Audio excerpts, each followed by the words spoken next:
was home alone, just trying to relax after a long, stressful school day.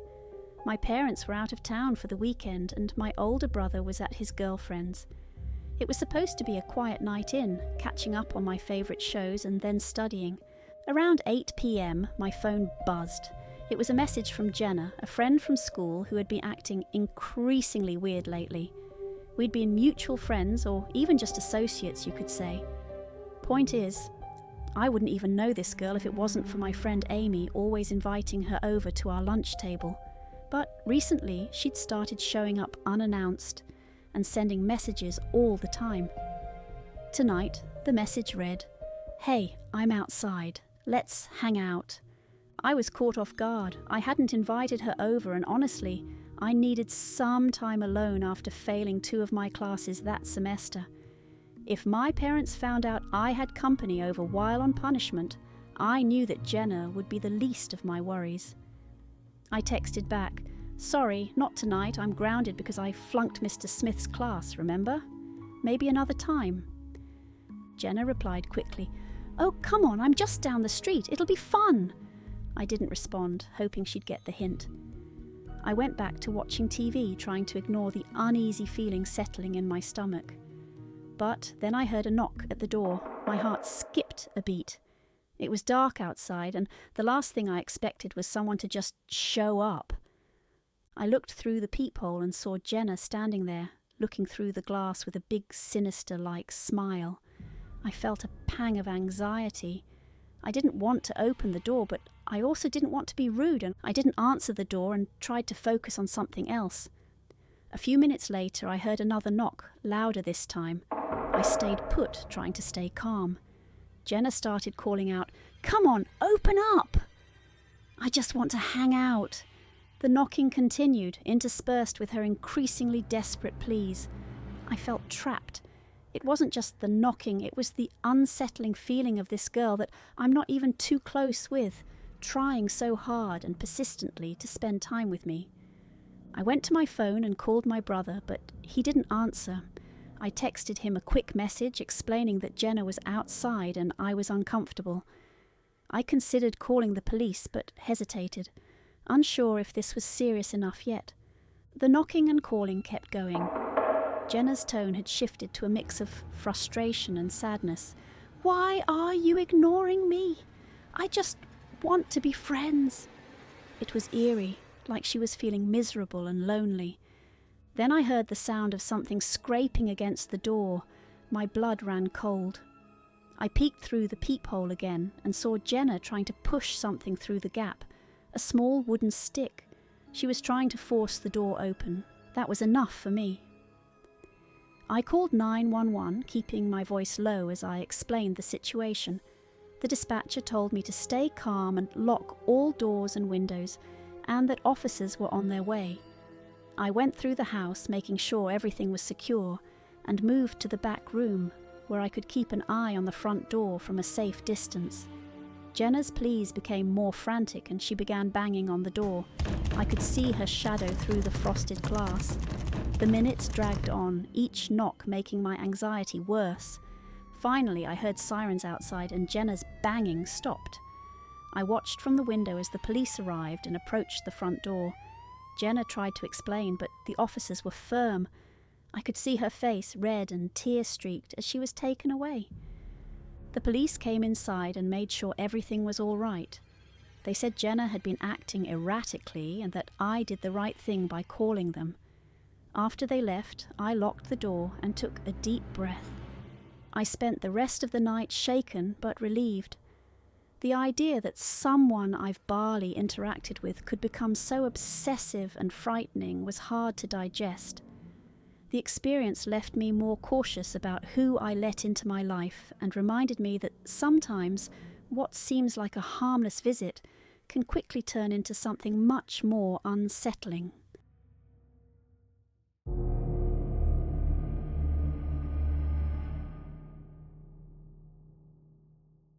It was a cold, quiet night, and I was alone in my new home on Orchard Lane. I'd moved in just a week ago, drawn to the old Victorian house with its creaking floorboards and towering windows. I'd been charmed by the place despite its long vacancy, but tonight every sound was unsettling. The wind howled outside, rattling the windows like a distant wail that echoed through the empty rooms. I tried to lose myself in a book curled up on the worn leather sofa in the living room. A single lamp cast a flickering light, struggling against the darkness that seemed to press in from all sides. I kept glancing toward the windows, half expecting to see something lurking outside, but it was just the storm, rain tapping against the glass like skeletal fingers. Thunder rumbled in the distance, low and menacing. Then I heard it. A faint scraping noise, just loud enough to make me pause. My eyes darted toward the kitchen. Probably the wind, I thought, or maybe the old house settling. But the sound came again, more deliberate this time, and dragging noise, metal against wood, followed by a soft thud. I sat up, heart pounding. The sound was too distinct to be the house. I tried to convince myself it was nothing, but my nerves were on edge. I stood up slowly, moving toward the kitchen, my bare feet cold against the floor. Shadows loomed and stretched, and every creak felt like a whisper in the dark. I reached the kitchen doorway and flicked on the light. The fluorescent bulb buzzed to life, casting a harsh, unsteady glow over the room. Everything looked normal, the countertops clear, the sink empty, the back door locked. But something felt wrong. It was as if the air was thicker, heavy with a presence I couldn't see. I shook my head, trying to dismiss the growing sense of dread. "It's just in your head," I whispered to myself, but as I turned to leave, I noticed something that made my blood run cold. Wet footprints on the kitchen floor trailing from the back door and stopping right behind where I was standing. They were small, almost childlike, and smeared with a dark, oily substance that glistened like blood. I sucked in a sharp breath, my skin prickling. I hadn't heard anyone come in, and the door was still locked. I turned slowly, scanning the room with wide eyes, but there was no one there. Just the silent, watchful darkness and those chilling footprints. And then the lights went out. I was plunged into pitch black, my breath hitching in my throat. The only sound was my frantic breathing and the faint drip of rain outside. I fumbled for my phone, the faint blue glow of the screen barely cutting through the darkness. The footprints were still there, and now, with the dim light from my phone, I could see something else. Deep scratches on the wall near the door, as if something had clawed its way inside. I backed away, my foot hitting something soft and cold. I yelped, shining my phone's light downward. There, at my feet, was an old porcelain doll.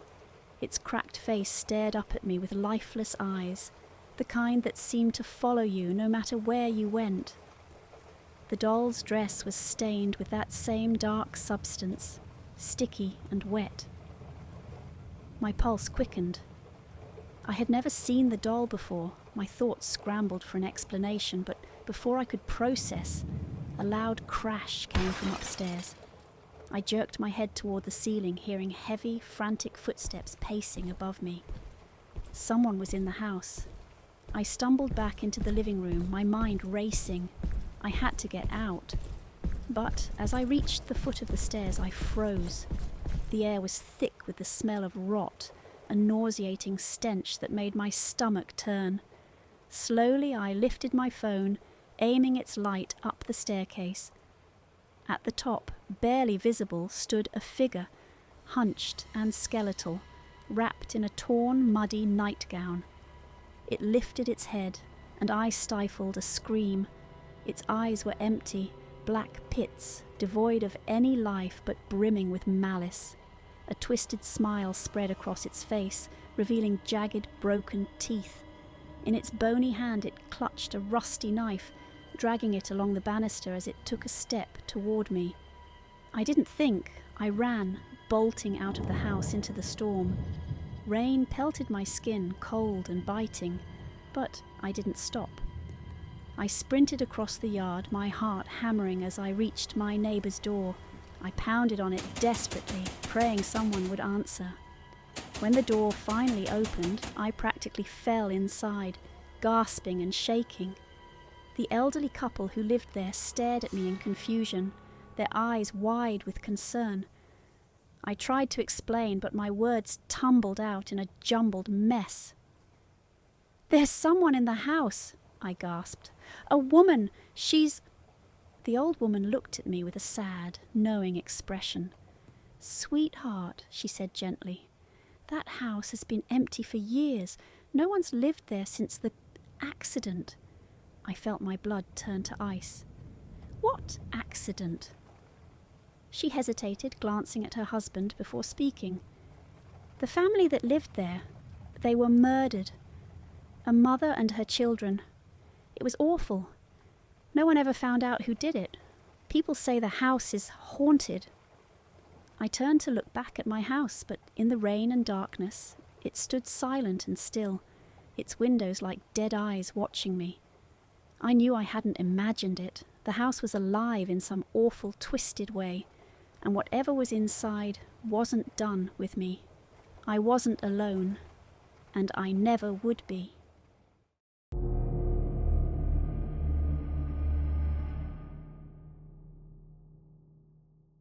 I was stuck at home, leg propped up on the couch, a cast running from my ankle to my knee. I'd broken it a week ago after a stupid fall on the stairs, and I'd been on crutches ever since. My mom had gone to run errands, and I was left alone with the TV remote, some snacks, and a painkiller-induced haze that made everything feel a bit foggy. It was a quiet afternoon, the kind where the hum of the fridge and the occasional creak of the house settling were the only sounds. I was flipping through channels when I heard it, the faint sound of the front doorknob rattling. I thought maybe it was my mom, but then I remembered she had her keys. She wouldn't be jiggling the handle like that. I turned down the TV and listened. The rattle stopped, but then I heard a soft scraping like metal against metal. My chest tightened. I knew that sound. Someone was trying to pick the lock. I grabbed my phone, my fingers fumbling as I pulled up the keypad and dialed 911. I explained what was happening to the dispatcher, my voice shaking. She told me to stay calm, keep quiet, and find somewhere safe to hide until the police arrived. I glanced around the room, but with my leg in a cast, my options were limited. The best I could do was slide off the couch and crawl to the corner of the room behind a small table. I felt ridiculous and exposed, but it was the only spot that gave me even a little cover. I winced as I dragged my leg, the cast scraping against the floor, sending jolts of pain up my side. Then came the sound I dreaded. The door creaking open. He'd gotten in. I could hear his footsteps, heavy, deliberate. He didn't bother sneaking around. He was confident no one was home. My heart pounded in my chest as I peeked around the table. I could just make out his figure, a tall man dressed in dark clothes, rifling through drawers in the front hallway. The dispatcher was still on the line, trying to keep me calm, but my focus was on every sound the intruder made. He moved deeper into the house, getting closer to where I was hiding. He wasn't in a rush. It was like he was taking his time, knowing he wouldn't be disturbed. I grabbed the only thing within reach, an empty glass vase. I held it tight, knowing it wouldn't do much, but it was all I had. The intruder was now in the living room, just a few feet away. He was searching through a cabinet, muttering under his breath, and I knew it was only a matter of time before he noticed me. The minutes stretched, feeling like hours, and the dispatcher's voice was the only thing keeping me tethered. "The police are on their way," she kept saying, but every second felt like forever. Then the man turned. I don't know if he heard me breathe or just sensed something, but his eyes locked onto me. For a split second, neither of us moved. My heart dropped. He took a step closer, and I swung the vase, desperate and wild. It missed, shattering against the floor, sending shards everywhere. He lunged, but the sudden sound of sirens cut through the tension. Red and blue lights flashed through the front window. The guy hesitated, cursed under his breath, and bolted toward the back door. I heard it slam, then nothing but my own ragged breathing and the dispatcher asking if I was okay. The cops burst in moments later, guns drawn, checking every corner before finding me in my pathetic hiding spot. They helped me up, their voices a mix of sternness and reassurance.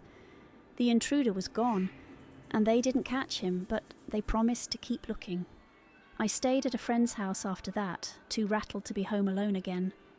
My leg ached more from the scramble than anything else, but the worst pain was the feeling of being so helpless. I kept thinking about how close he'd been, how lucky I was that he panicked when he heard the sirens. It was a kind of fear that stuck with me long after the pain in my leg faded away.